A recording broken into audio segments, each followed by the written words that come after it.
Discovery Communications owns Discovery Channel, TLC, Animal Planet. We are based in Silver Spring.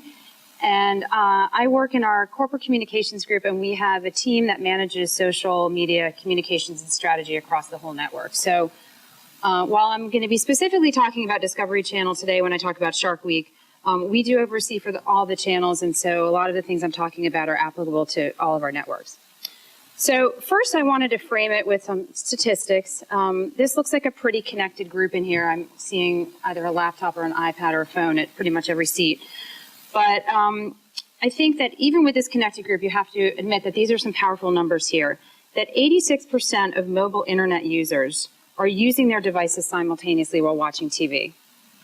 So from our perspective, from the social media communications team at Discovery, that's huge news for us and great potential, because it gives us the opportunity not only to connect with our fans while they're watching TV and give them content that hopefully is augmenting their viewing experience and adding to the content that they're watching online, but we're also recognizing the amazing viral effect of these social networks in terms of TV.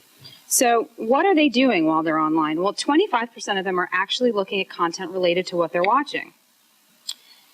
Even more importantly, 40% of them are social networking. So they're on Facebook, and hopefully they're saying, hey, I'm watching Shark Week. I'm watching What Not to Wear.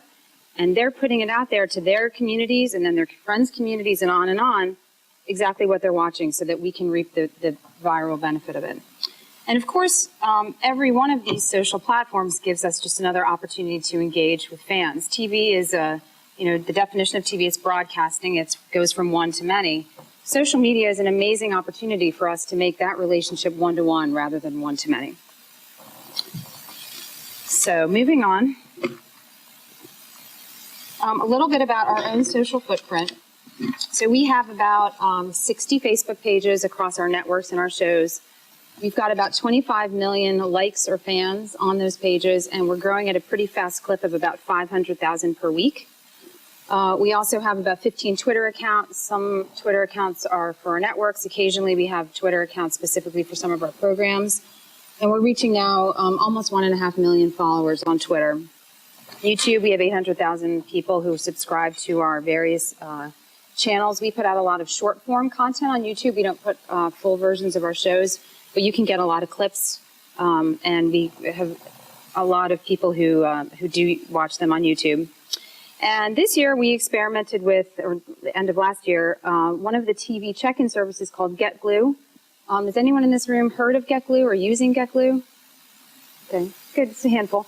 So GetGlue is one of the players in the TV check-in space, and these numbers are probably already out of date because they're about a week and a half old. But we've had a number of check-ins, and I'll get a little bit more into GetGlue later for a range of our shows across Science Channel, Discovery Channel, and TLC. So for our team, what are we trying to accomplish with social? Like I said, it's an amazing opportunity for us both to connect with our fans. What we try to do is basically build community around our show. Social media is all about community. So we want to tap into that community that exists among people who have shared passions, shared interests, and like the same things on TV. So we want to build those communities, build the loyalty that we have with our fans, and build brand affinity with our fans so that people feel that, they feel positively about our shows, about our networks, and have more of a personal relationship. Of course, we want to drive tune-in. Ratings are what pay my salary. So we want people watching the shows. We also want people clicking through to our owned and operated .com sites. We have tons and tons of content on discovery.com and tlc.com and animalplanet.com. So we're always using social to get people to check out what we have there and to share what we have there and comment on what we have there. And we also use it for research. I mean, we can find out in real time what people think of our programming by just going on Twitter. I always say it's the most cost-effective focus group out there. It's free, and it's happening, as the shows are airing. So it's a great way for us to get insights into our programming and what people think about it. So how do we do this? And, I think I'm echoing some of the things that were said earlier today by Facebook and by Zappos, but we just basically want every one of those interactions that we do, whether it's on Facebook or on Twitter or anywhere, to just offer value. We want people to, look forward to our posts. We want them to look forward to seeing our logos in their news feeds and know in their mind, oh, I'm going to read something interesting. Maybe we're giving them behind-the-scenes information about a show. Maybe we're reminding them about a particular episode airing that night. Maybe we're shining the spotlight on one of our fans and saying, hey, look what this person had to say about our show. Wasn't this a great comment? What do you think? Every post needs to be something that you would want to say to a friend.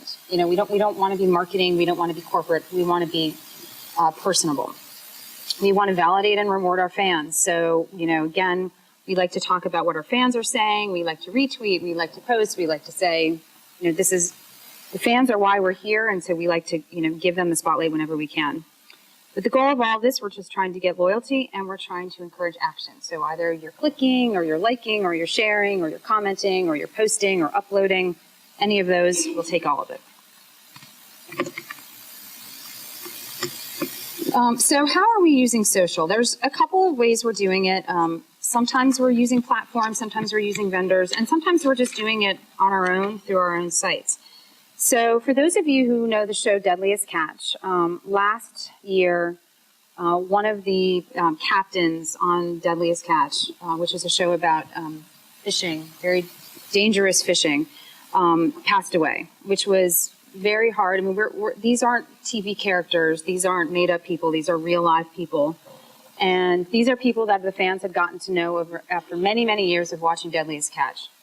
So when Phil Harris passed away, what we did was we wanted to give the fans an opportunity to talk about the grief that they were feeling and to, share their sadness over it. So we had a chat which was held right before the airing of the episode in which Phil died, and allowed people to come together with the producers of the show, people involved with the show, so they could emotionally connect and talk about what was happening.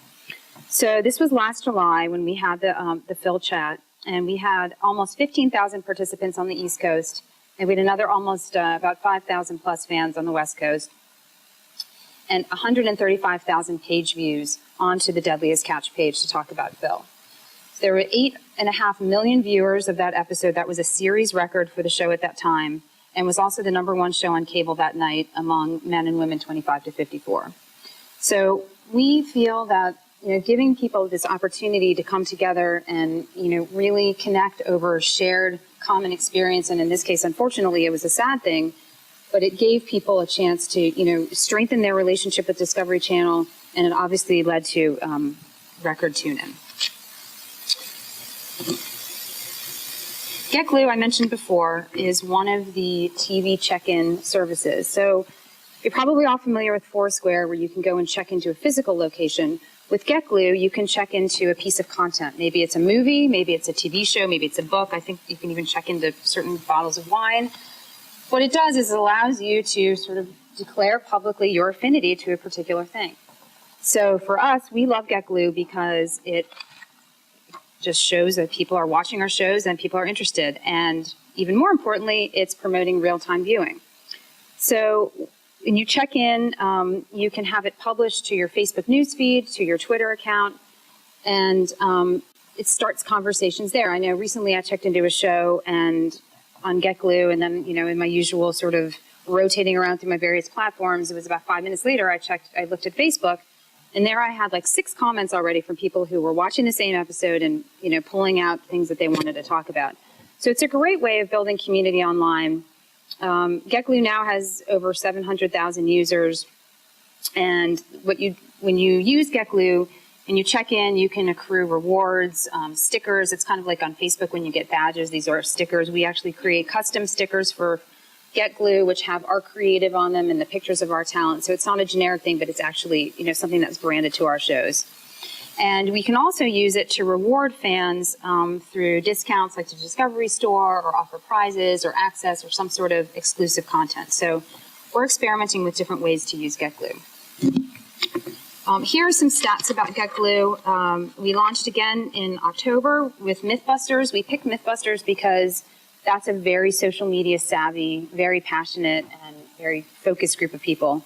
So when we first did it, on the first night we had 1,400 check-ins, and they've only gone up since then. And what we'd like to see, of course, is the potential reach. So with that 1,400 fans who checked in on Mythbusters, looking at their social footprint, we were able to reach over 1 million people who were following them with their feeds. We've now extended our Get Glue participation to 4 of our networks: Discovery Channel, TLC, Animal Planet, and Science. And most recently, we launched a show just a few weeks ago called An Idiot Abroad, which is on Science Channel with Ricky Gervais. And during that premiere, we found that of all the Twitter mentions talking about the show, over half of them were related to Get Glue check-ins. And this says in only its second week, An Idiot Abroad has over 10,000, but it's increased since then. That was already, I think, almost 2 weeks ago.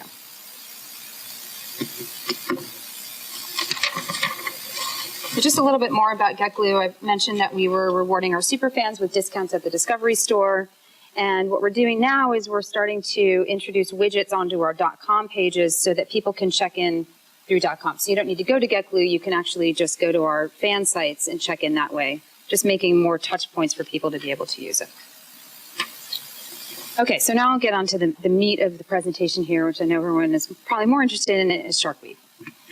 So for those of you who are not familiar with Shark Week, it's a week of programming on our Discovery Channel. It takes place in July over the summer, actually beginning of August.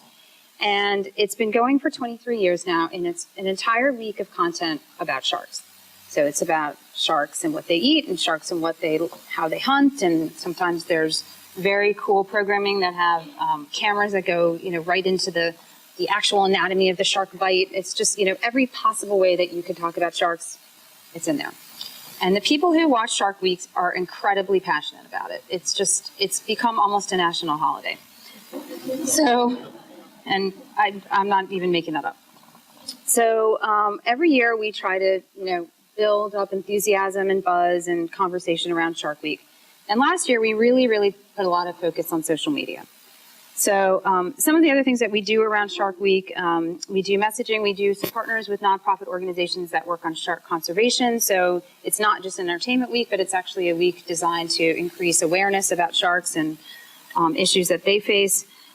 We work with real life places like the Georgia Aquarium, places that focus on sharks, that are sort of brick and mortar places. We have partnerships with them. And we also do some focused activities in our headquarters in Silver Spring, Maryland. So for social, what we wanted to do with Shark Week last year was really take a look at this national holiday angle of it and find people out there who were talking about Shark Week, planning for Shark Week, enthusiastic about Shark Week, marking Shark Week on their calendar and picking pictures of their calendar to Twitter, and really put a focus on them and let the fans tell the story of Shark Week more than us telling the story of Shark Week. So instead of just putting programming out there, we're like, let's see what we can do to, extend our reach and let our fans do the work for us. So we found influencers and new audiences. We did a really, really strong focus on celebrities last year, and found a very strange range of celebrities who like Shark Week, but we welcomed it very much. And focused on what they were saying and just tried to look at organic content, not our own content, not our own messaging, but what was happening organically out there and trying to amplify and get as much benefit from that as we could. We called it 75% megaphone and 25% voice, so that we were doing more listening and amplifying and less actually talking.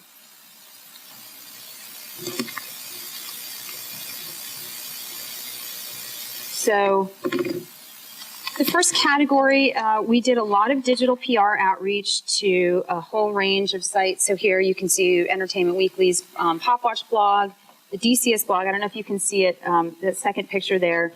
I guess they haven't done this maybe in about 5 years, but last year they put a massive inflatable shark on our building. So if you're approaching the Discovery Communications headquarters in Silver Spring, you would see this big shark face sticking out at you, and as you go around the building, there were fins sticking out and a fin on the top and a fin in the back. It's very impressive. This was my first year at Discovery through Shark Week, and I was very impressed with it. So we did a lot of local outreach around our building. We looked at Mother Nature Network, which was interested more in the conservation element of it, and Gawker TV, so tapping into kind of the whole geek TV fans out there. And we did a lot of outreach to them and got some very nice pickup, as you can see from this slide. But even more important was our engagement with fans. So if you look at, we're finding fans on Twitter. Here's the woman who tweet picked her calendar. You can see she's marked off the entire week. in the picture, and it's a little dark right there, but she took a picture of it, found a lot of fan photos. People were talking about, here's how we're going to be celebrating Shark Week. So whenever we found a picture like that, we would post it as well. And again, I think I talked about our celebrity engagement. If we found any celebrities who were talking about Shark Week, we would retweet them. We actually found some celebrities who were excited about Shark Week and sent them swag. So then we have a nice tweet here from Lauren Conrad talking about leaving the house wearing a Shark Week shirt. So we really tried to just get as much buzz as we could out of what was actually going on out there.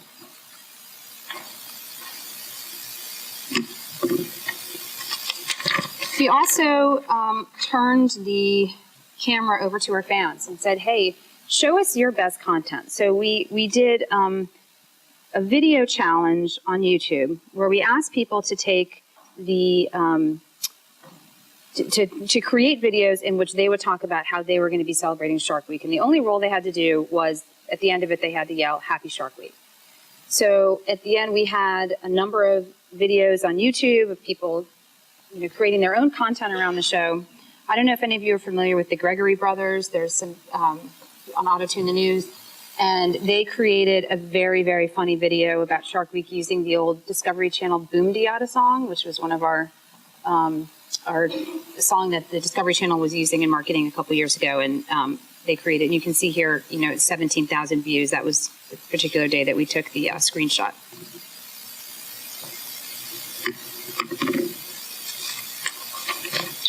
Another thing we did, and we were probably a little late to the game on this one, but we were able to finally to launch our Shark Week Facebook page. We took a community page for Shark Week that already existed and converted all those fans into to an official Facebook page. I say we were a little late to the game on this because this time last year, our Facebook strategy was kind of still in development, and we didn't get as far ahead of Shark Week as we could have, but we finally did.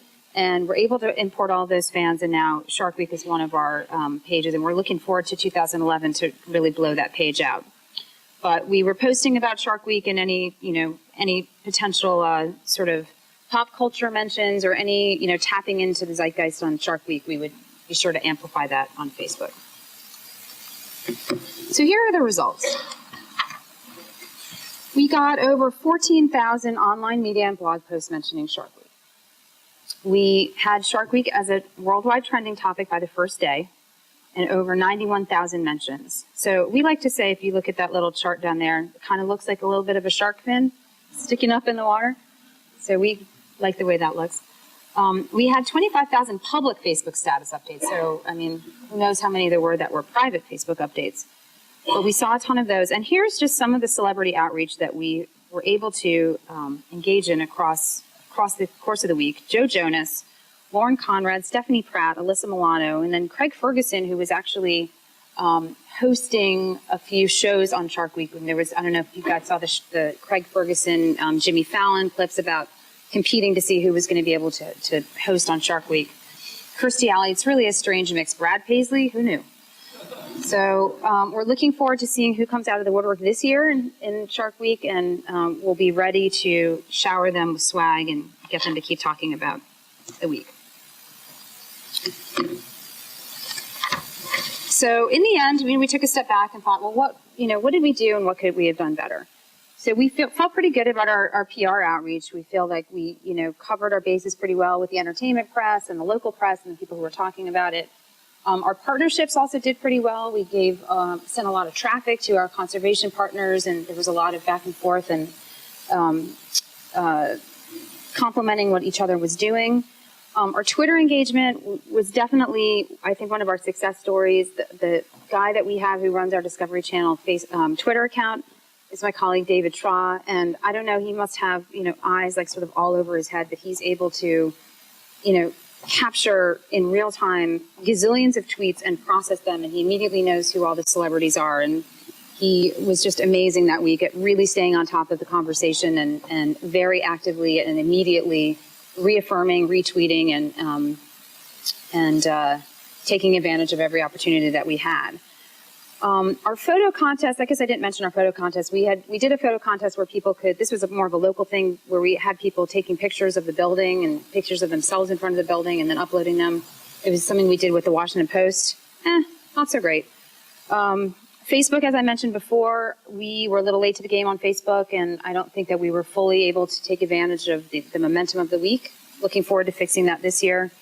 And the video challenge, interesting, was not that much of a success. We did not get that many submissions, and I think it's because making a video, it's time consuming and it's hard and it sounds fun, but it's the type of thing that when it probably falls to the end of your to-do list, unless you're really, really inspired, it's unlikely to get a lot of people doing it. So that was not the best. So here are our plans for 2011. Again, leveraging our celebrity interest, we will be all over that. And in fact, the company this year decided to launch a search for a celebrity chief shark officer. It's a hard word to say fast.